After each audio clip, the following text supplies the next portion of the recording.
আসসালামু আলাইকুম রহমতুল্লাহ। সম্মানিত দর্শক ও শ্রোতা মণ্ডলী, আমরা প্রতিটি মুসলমান ব্যক্তি আমাদের উপরে যেমন নামাজ, রোজা, হজ যেমন ফরজ, তো ঠিক তেমনি যখন আমাদের সম্পদের মালিক হই, তো ঠিক তেমনি প্রতিটি মুসলমান নারী এবং পুরুষ উভয়ের উপরেই জাকাতও আদায় করা ফরজ। তো আমরা অনেক ক্ষেত্রে জাকাতের হিসাবটা কিভাবে বের করতে হয় সেই বিষয়টা আমাদের কাছে অস্পষ্ট থেকে যায়। আমরা বারবার হয়তো মাসআলা জিজ্ঞাসা করি যে এর উপর জাকাত আসবে কিনা বা এর উপর জাকাত আসবে কিনা। তো আপনাদের সামনে এমন একটি ফর্মুলা তুলে ধরব, তো যেই ফর্মুলা অনুযায়ী আপনি প্রতি বছর আপনি হিসাবটা বের করে আপনার উপর কি পরিমাণ জাকাত এসেছে এবং কি পরিমাণ আপনি জাকাত আদায় করবেন সে বিষয়টা আপনি বের করে নিতে পারবেন। তো আমি শুরুতেই চলে যাচ্ছি আমাদের আলোচনায়। এখানে লেখা আছে জাকাতের হিসাব বের করার পদ্ধতি। তো আমাদের প্রথমে আমাদের মূল যে সম্পদগুলো আছে সেটার আমরা হিসাব বের করি এবং সম্পদগুলো সাধারণত কি কি হতে পারে। প্রথমত সম্পদের মূল জিনিস হলো স্বর্ণ। সেই স্বর্ণটা আমাদের যেমনই হোক, সেটা স্বর্ণের বিস্কিট হতে পারে, অথবা আমাদের গহনা হতে পারে, অথবা স্বর্ণের গহনাও না, বিস্কিটও না, অথবা কোনো পোশাকে কিন্তু স্বর্ণটা লাগানো আছে। তাহলে স্বর্ণটা যে অবস্থাতেই থাকুক সেটা আমাদের নেশাবের মধ্যে ধরতে হবে। ধরি আমার স্বর্ণ আছে এক ভরির দাম মিনিমাম 50,000 টাকা, তাহলে আমি ফরমে লিখলাম 50,000। এরপরে দ্বিতীয় আমাদের সম্পদ যেটা জাকাতের মধ্যে আসবে সেটা হলো রূপা। রূপাও স্বর্ণের মতো একই হুকুম, সেটা যে পন্থায় এবং পদ্ধতিতে থাক না কেন, যেখানেই থাক, নিজ মালিকানায় থাকলে সেটা আমাদের জাকাতের সম্পদের মধ্যে আসবে। ধরি আমার কাছে 1 ভরি রূপা রয়েছে, 1 ভরি রূপার দাম 1000 টাকা। এরপর আমার কাছে কিছু স্বর্ণ রয়েছে, কিছু রূপাও রয়েছে এবং কিছু নগদ অর্থ রয়েছে। নগদ অর্থের মধ্যে বিভিন্ন অপশন হতে পারে, সব অপশনগুলো আপনাদের সামনে তুলে ধরব। 3 নম্বর যেটা আমাদের সম্পদের নগদ অর্থ। নগদ অর্থের প্রথম হলো নিজ হাতে বলতে আমার পকেটে থাক, আমার বক্সের মধ্যে থাক, আমার ড্রয়ারে থাক, অর্থাৎ নিজস্ব মালিকানায় কিছু অর্থ আছে, সেটা আপনি আপনার বন্ধুর কাছে অথবা আপনার ওয়াইফের কাছে আমানত হিসেবেও রাখতে পারেন। এটা আপনি নিজ হাতে ধরি আমি 50,000 টাকা আমার নিজ হাতে কিছু অর্থ আছে, সেটা আমি বসাইলাম। এরপরে দ্বিতীয় জমানো অর্থ বলতে যেটা আমরা অনেক সময় ভুল করি, হয়তো হজের জন্য কিছু অর্থ জমিয়েছি, মেয়ের বিবাহ দেওয়ার জন্য কিছু অর্থ জমিয়েছি, অথবা বিল্ডিং করার জন্য অর্থ জমিয়েছি। তো এই টাকাগুলো জাকাতের মধ্যে আসবে কিনা? জি, এই টাকাগুলো জাকাতের মধ্যে আসবে। তাই জমানো অর্থ আপনি সবগুলো হিসাব করে দেখবেন কি পরিমাণ, সেটা আপনি উল্লেখ করবেন। উদাহরণস্বরূপ আমরা 50,000 টাকা বসিয়েছি। 3 নম্বর ব্যাংকে জমা। ব্যাংকে আপনি সেটা কারেন্ট অ্যাকাউন্টে হতে পারে, সেভিংসে হতে পারে, ফিক্সড ডিপোজিটে হতে পারে, যে অ্যাকাউন্টেই থাক না কেন সেটা আপনার কি পরিমাণ যেদিন আপনি জাকাতের হিসাব করবেন সেটা উল্লেখ করবেন। এখানে একটি বিষয় জেনে নেওয়া দরকার যে মূল টাকা হিসাব করবেন নাকি লভ্যাংশ হিসাব করবেন। যদি আপনার লভ্যাংশটা সুদী পদ্ধতিতে না হয় তাহলে মূল টাকা এবং লভ্যাংশ পুরোটা হিসাব করে বসাবেন। আর যদি সুদী পদ্ধতিতে হয় তাহলে মূল টাকা হিসাব করবেন এবং লভ্যাংশটা জাকাতের মধ্যে না এনে সেটা গরিব মিসকিনকে সওয়াবের নিয়ত ছাড়া দান করে দিবেন। তো ব্যাংকে জমা উদাহরণস্বরূপ 50,000 টাকা আমাদের আছে। এরপরে প্রভিডেন্ট ফান্ড বলতে যে কোনো চাকরিজীবীদের থেকে, যেটা তার বেতন থেকে কিছু পার্সেন্ট হারে কেটে নেওয়া হয়, এই টাকাটা আমাদের জাকাতের মধ্যে আসবে কিনা। প্রভিডেন্ট ফান্ডের 2টা সাইড। একটা হলো বাধ্যতামূলক, চাকরিজীবীর পক্ষ থেকে সরকার হোক অথবা কোম্পানির মালিক হোক বাধ্যতামূলক কেটে নেয়। যেহেতু বাধ্যতামূলক কেটে নেয়, তার চাকরি শেষ হওয়া ছাড়া সেই টাকা তাকে হস্তান্তর করে না, তাই সে টাকার মালিক না, সেটা জাকাতের মধ্যে আসবে না। কিন্তু ঐচ্ছিক যদি কেউ প্রভিডেন্ট ফান্ড করে, সরকারের 5%-এর সাথে আরও সে 5% রাখলো, তাহলে এই টাকাটা জাকাতের মধ্যে আসবে। তো আমরা উদাহরণস্বরূপ প্রভিডেন্ট ফান্ডে 50,000 টাকা আপনার আছে, সেটা হিসাব করবেন। এরপরে বৈদেশিক মুদ্রা। আপনি বিদেশ থেকে এসেছেন অথবা আপনার বিদেশে কোনো রিলেটিভ থাকে, আপনাকে বৈদেশিক মুদ্রা দিয়েছে, সেটার মূল্য হয়তো 1000 টাকা হতে পারে বাংলাদেশি, সেটা আপনি উল্লেখ করবেন।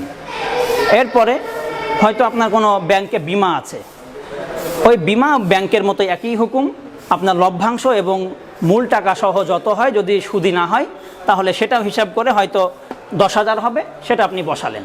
এখানে একটা বিষয়, আপনি যেদিন জাকাতটা দিবেন, যেদিন জাকাতের হিসাবটা করতেছেন, সেটা 3 বছর মেয়াদি বিমা হতে পারে, 10 বছর হতে পারে, যেদিন আপনি জাকাতটা দিচ্ছেন বা হিসাব বের করছেন সেই দিন আপনি স্টেটমেন্ট টেনে দেখবেন যে লভ্যাংশ এবং মূল টাকা সহ কত হয়েছে, সেটা আপনি এখানে বসাবেন। প্রদত্ত ঋণ, অর্থাৎ আপনি কাউকে 1 লাখ টাকা ঋণ দিয়েছেন, সেই ঋণের টাকা জাকাত দিতে হবে কিনা। ওই ঋণের টাকা, যে ঋণটা আপনি কারো কাছ থেকে পান, সেটা যদি আপনি নিশ্চিত হন যে হ্যাঁ টাকাটা আপনাকে কোনো না কোনো দিন ফেরত দিবে, 1 বছর পরে হোক, 2 বছর পরে হোক, আজকে হোক, কালকে হোক, তাহলে সেই টাকা জাকাত আদায় করতে হবে। তো জাকাত আদায় করার ক্ষেত্রে নিয়ম হলো, ওটা রিসেন্টলি আপনাকে আদায় করতে হবে না, যখন ফেরত দিবে তখন বকেয়া বছর সহ সবগুলো আদায় করতে হবে। যেহেতু বকেয়া বছরগুলো আদায় করতে হবে, তাই আপনি রানিং হিসেবে আপনি প্রতি বছরে বছরে আদায় করে দিবেন যে কী পরিমাণ ঋণ আছে। যদি আপনি 1 লাখ টাকা ঋণ দিয়ে থাকেন, তাহলে আপনার এবছরে 1 লাখের থেকে 2500 টাকা আসবে, সেটা আপনি দিয়ে দিবেন। কিন্তু যদি ঋণটা এমন হয় যে আপনি ফেরত পাওয়ার সম্ভাবনা নেই নিশ্চিত, তাহলে ওই ঋণের টাকা আপনাকে পরিশোধ জাকাতের মধ্যে আনা লাগবে না। 3 নম্বর হলো, এরপর হলো সিকিউরিটি, অর্থাৎ আপনি বাড়ি ভাড়া নিয়েছেন, দোকান ভাড়া নিয়েছেন, সে বাবদ আপনি সিকিউরিটি জমা দিয়েছেন। যদি সিকিউরিটিটা এমন হয় যে আপনি যখন বাড়ি ভাড়া ছেড়ে দিবেন, দোকান ভাড়া ছেড়ে দিবেন, আপনাকে ফেরত দিবে, তাহলে ওই টাকার ওই প্রদত্ত ঋণের মতোই আপনাকে জাকাত আদায় করতে হবে। আর যদি এমন হয় সিকিউরিটিটা দিয়েছেন আপনি অ্যাডভান্স ভাড়া হিসেবে, অর্থাৎ তাকে মালিক বানিয়ে দিলেন, তাহলে সেই টাকা জাকাত আসবে না। এরপর আমাদের সম্পদের যে 4 নম্বর পয়েন্ট হলো, সেটা হলো ব্যবসা পণ্য। ব্যবসা পণ্য বলতে আগে আমরা কি বুঝি একটু বিস্তারিত জেনে নিই।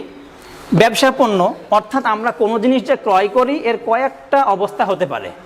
হয়তো আমরা কোনো জিনিস ক্রয় করেছি ভাড়া দেওয়ার জন্য, অথবা নিজে ব্যবহারের জন্য, অথবা নিয়ত ছাড়া, অর্থাৎ কোনো প্ল্যান পরিকল্পনা নেই, অথবা ওই বিষয়টা, ওই পণ্যটা ক্রয় করেছি বিক্রি করব এই প্ল্যানেই। তাহলে এই 4টা অবস্থা। যদি ভাড়া দেওয়ার জন্য, অথবা নিজে ব্যবহারের জন্য, অথবা কোনো প্ল্যান ছাড়া ক্রয় করে থাকি, তাহলে ওই সম্পদে জাকাত আসবে না। পক্ষান্তরে যদি কোনো পণ্য কিনে থাকি যেটা কেনার সময় এই প্ল্যানই ছিল, সেটা বিক্রি করব, তাহলে জাকাত আসবে। উদাহরণস্বরূপ, স্থাবর সম্পত্তি, জমি, আপনি 1 কাঠা জমি কিনেছেন, যদি ওই জমিটা নিজের জন্য কিনে থাকেন, অথবা কোনো নিয়ত ছাড়াই কিনে থাকেন, অথবা জমিটা কিনেছেন ভাড়া দেওয়ার জন্য, তাহলে জাকাত আসবে না।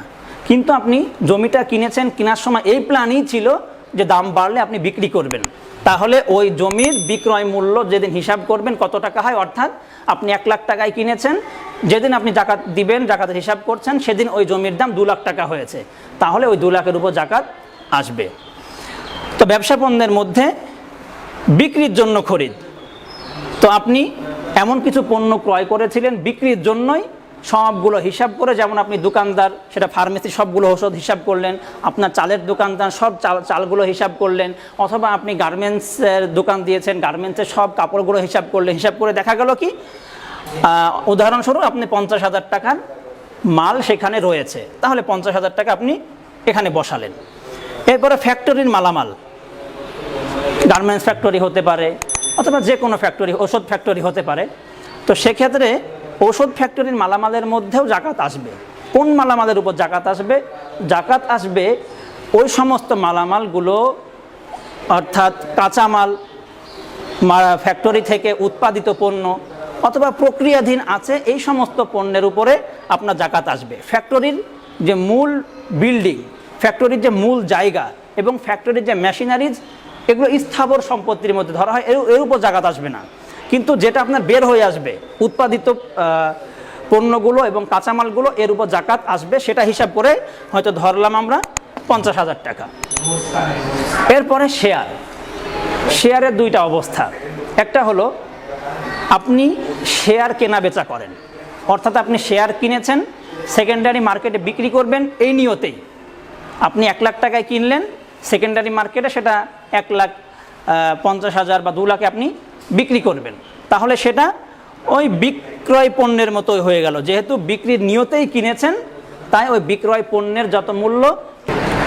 এরপর শেয়ারটা যদি আপনার প্রাইমারি হয়, অর্থাৎ আপনি ক্রয় করার পরে সেকেন্ডারি মার্কেটে বিক্রির জন্য আপনি ক্রয় করেননি, অর্থাৎ কোনো কোম্পানির সাথে শেয়ার থাকবেন এই নিয়তেই আপনি শেয়ারটা ক্রয় করেছেন। যেমন একটা ফ্যাক্টরিতে আপনি 50% শেয়ার, তো সেক্ষেত্রে আপনি জাকাতের হিসাবটা কীভাবে করবেন? তো সেক্ষেত্রে আপনার বের করতে হবে, এই যে ফ্যাক্টরির মালামালের ক্ষেত্রে আমরা যেমন উদাহরণস্বরূপ 50,000 টাকা বের করেছি, অর্থাৎ ফ্যাক্টরির কাঁচামাল, উৎপাদিত পণ্য, প্রক্রিয়াধীন পণ্যের মধ্যে সব হিসাব করে আমরা দেখলাম যে 50,000 টাকা সেখানে আসে। তো আপনি এই ফ্যাক্টরিতে যদি আপনি 50% শেয়ার থাকেন, তাহলে ওই ফ্যাক্টরির যেহেতু মালামালের উপরে ওই বিক্রি পণ্যের উপরে 50,000 টাকা এসেছে, আর আপনি 50% শেয়ার, তাহলে আপনি 25,000 টাকা যোগ করবেন যদি এটা প্রাইমারি শেয়ার থাকেন। আর যদি সেকেন্ডারিতে বিক্রি করার জন্য ইচ্ছা থাকে, তাহলে বিক্রি পণ্যের মতো যত টাকা দিয়ে বিক্রি করবেন সেটা যোগ করবেন, যেমন 70,000 টাকা। তো এখন আমরা দেখি আমাদের মোট সম্পদের পরিমাণ এই। এখন আমরা যোগ করে সবগুলো পেলাম 4,37,000 টাকা। আমাদের মূল সম্পদ হলো এই 4,37,000। এখন এর থেকে আমাদের কিছু অর্থ বাদ পড়বে, যেটা জাকাতের মধ্যে আসবে না, যেটা আমরা সকলেই জানি, সেটা হলো ঋণ। দেখি আর্থিক ঋণ আমাদের এই মূল সম্পদ থেকে বাদ যাবে। তো আর্থিক ঋণের মধ্যে কয়েকটা আমাদের অপশন। প্রথম হলো লোন। লোন বলতে সেটা আমরা ব্যাংকের থেকে লোন নিতে পারি, অথবা কোনো কোম্পানির থেকেও লোন নিতে পারি, অথবা কোনো ব্যক্তির থেকেও লোন নিতে পারি। তো এই সব লোন অর্থাৎ সব ঋণই কি আমাদের মূল সম্পদ থেকে বাদ যাবে? ব্যাপারটা এমন নয়, সব ঋণ মূল সম্পদ থেকে বাদ যায় না। বিষয়টা ক্লিয়ার করি আমরা। লোন প্রথমত দুই ভাগে বিভক্ত, একটা পার্সোনাল লোন, একটা কমার্শিয়াল লোন।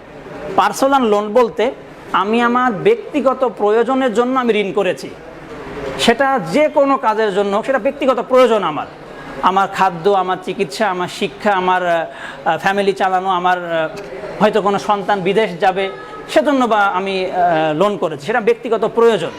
যদি ব্যক্তিগত প্রয়োজনে ঋণ করে থাকি, তাহলে ওই ঋণের টাকাটা মূল সম্পদ থেকে বাদ পড়বে, কর্তৃত হবে। যেমন আমার মূল সম্পদ হলো এত টাকা, এবং আমি আমার ফ্যামিলি চালানোর জন্য, উদাহরণস্বরূপ মনে করেন আমি 10,000 টাকা, 1 2 3 4 5 10,000 টাকা ফ্যামিলি চালানোর জন্য আমি ঋণ করেছি, তাহলে এই ঋণটা আমার এখান থেকে বাদ যাবে। এরপর লোনের যে দ্বিতীয় অপশন ছিল কমার্শিয়াল, অর্থাৎ ব্যবসার জন্য আপনি ঋণ নিয়েছেন। তো সেখানে আপনি ব্যাংক থেকে আপনি 3 লাখ টাকা ঋণ নিলেন। 3 লাখ টাকা ঋণ নেওয়ার পরে সেখানে আপনার দুইটা ভাগে বিভক্ত হবে। আপনি ওই 3 লাখ টাকা দিয়ে আপনি ব্যবসার কোন কোন জিনিস ক্রয় করেছেন। যদি এমন হয় যে আপনি এমন জিনিসগুলো ক্রয় করেছেন যেই জিনিসগুলো জাকাতের যোগ্য না, অর্থাৎ যার উপর জাকাত ফরজ হয় না, যেমন আপনি 3 লাখ টাকা ঋণ নিয়ে 2 লাখ টাকা দিয়ে আপনি ফ্যাক্টরির জন্য একটা জমি ক্রয় করেছেন, একটা বিল্ডিং বানিয়েছেন, ওই ফ্যাক্টরির জন্য কিছু মেশিন কিনেছেন। যেহেতু এই সমস্ত সম্পদের উপরে জাকাত আসে না, তাই এই সমস্ত ঋণগুলো এই সমস্ত পণ্যগুলো জাকাতযোগ্য না। যেহেতু জাকাতযোগ্য না, তাই এই ঋণটাও বাদ যাবে না, অর্থাৎ 2 লাখ টাকা আপনার বাদ যাবে না। কিন্তু আর 1 লাখ টাকা দিয়ে আপনি ওই ফ্যাক্টরিরই কাঁচামাল ক্রয় করেছেন, সুতা ক্রয় করেছেন, কাপড় ক্রয় করেছেন, কিছু রং ক্রয় করেছেন। যেহেতু এই সমস্ত জিনিসের উপরে জাকাত আসে, জাকাতযোগ্য পণ্য, তাই তার উপরে ওই মূল্যটা আপনার ঋণের মধ্যে ধর্তব্য হবে। তো যেটা আমরা ভাগ করেছি, কমার্শিয়াল ঋণ জাকাতযোগ্য সম্পদ, জাকাতযোগ্য সম্পদ হলে সেটা বাদ পড়বে, অর্থাৎ আপনি কাঁচামাল ক্রয় করেছেন আরও 10,000 টাকার, তাহলে মোট 20,000 টাকা পার্সোনাল লোনে নিয়েছেন 10, কমার্শিয়াল লোনে জাকাতযোগ্য সম্পদ ক্রয় করেছেন 10, মোট 20। তো আমরা লোনে এখানে 20,000 টাকা, ঠিক আছে। হ্যাঁ, তো আমরা জাকাত লোনের মধ্যে আমরা 20,000 টাকা বাদ দিলাম। এরপর ভাড়া থেকে আপনার কিছু টাকা বাদ যাবে, অর্থাৎ আপনি দোকান ভাড়া নিয়েছেন অথবা কোনো ফ্যাক্টরি ভাড়া নিয়েছেন, সেখান থেকে আপনার মান্থলি আপনার 10,000 টাকা ভাড়া যায়। তো যদি 10,000 টাকা ভাড়া যায়, যদি অথবা মান্থলি 1,000 টাকা ভাড়া যায়, সেই ভাড়াটা আপনার বাকি আছে, রিসেন্টলি হোক বা বিগত 2-3 মাসের হোক, তো সেই টাকাটা আপনাকে বাদ দিতে হবে, যেহেতু ঋণ এটা। তো সেখানে আমি 10,000 টাকা ভাড়া বাবদ বাদ দিলাম। এরপরে বেতন, আপনি দোকানের মালিক, আপনার কিছু কর্মচারী আছে, আপনি ফ্যাক্টরির মালিক, আপনার কিছু কর্মী আছে, তাদের কিছু বেতন বাকি আছে বা রানিং মাসে কিছু বেতন বাকি আছে, সেটা আপনি পরিশোধ করবেন। তো সেটা 10,000 টাকা, সেটাও বাদ দিবেন। এরপর বাকিতে ক্রয়, আপনার দোকানের জন্য হোক, আপনার কোম্পানির জন্য হোক, যে সমস্ত পণ্যগুলো ক্রয় করেছেন সেই পণ্যগুলো বাকিতে, তাহলে এই টাকাটা আপনার বাদ যাবে কিনা। আপনি ফার্মেসি মালিক, আপনি ঔষধ কিনেছেন 1 লাখ টাকা দিয়ে বাকিতে, তো এই 1 লাখ টাকা কি আপনার মূল সম্পদ থেকে বাদ যাবে? এখানে যে বিষয়টা হলো যে আপনি কি ওই 1 লাখ টাকা রিসেন্টলি পরিশোধ করার নিয়ত আছে কিনা বা পরিশোধ করতে হবে কিনা। যদি রিসেন্টলি পরিশোধ করতে হয় তাহলে ওই 1 লাখ টাকা বাদ যাবে। আর যদি এমন হয় যে ওই টাকাটা আপনাকে পরিশোধ করতে হবে কিস্তিতে, তাহলে যেহেতু এটা বাৎসরিক হিসাব, তাহলে 1 বছরে আপনি কত টাকা কিস্তি দিবেন?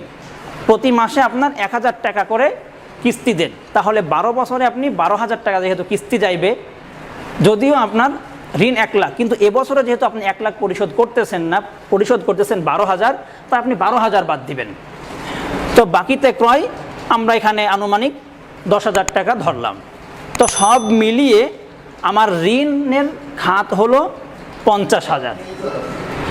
এখন দেখি আমাদের মূল সম্পদ ছিল 4,37,000, আমি ঋণে পড়ে গেলাম, আমার ঋণ আছে 50,000।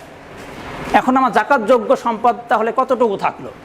জাকাতযোগ্য সম্পদ, মোট সম্পদ আমার 4,37,000, আমি ঋণ আছি 50,000-এর। এখন 4,37,000 থেকে 50,000 বাদ দিলে থাকে 3,87,000। এখন আপনাকে 3,87,000 টাকারই আপনাকে জাকাত দিতে হবে। তাহলে কিভাবে জাকাত দিবেন? আমরা জানি শতকরা 2.5% হারে জাকাত দিতে হয়। যদি শতকরা 2.5% হারে জাকাত দিতে হয়, তাহলে আপনার 3,87,000 টাকায় আপনার কতটুকু জাকাত আসবে?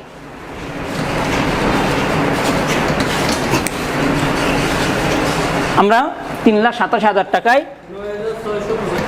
9,675 টাকা। তাহলে দর্শক মণ্ডলী একটু বোঝার চেষ্টা করি, আমাদের মূল সম্পদ ছিল 4,37,000 টাকা, আমি ঋণ ছিলাম 50,000 টাকা, সেটা বাদ দিয়ে আমার সম্পদ দাঁড়ালো 3,87,000 টাকা। 3,87,000-এর মধ্যে আমাকে জাকাত দিতে হচ্ছে মাত্র 9,675 টাকা। তো 9,675 টাকা আসলে 3 লক্ষের কাছে কিছুই নয়। আমরা শুধুমাত্র গাফেল থাকি, অসচেতন থাকি বা আগ্রহ নেই। তো ইনশাআল্লাহ আমরা প্রতিটি মুসলমান, পুরুষ হোক নারী হোক, আমরা আমাদের সম্পদগুলো হিসাব করে এই ফরজ জাকাত ইনশাআল্লাহ আদায় করার চেষ্টা করব। ওয়া আখিরু দাওয়ানা আনিল হামদুলিল্লাহি রাব্বিল আলামিন। আসসালামু আলাইকুম ওয়া রাহমাতুল্লাহ।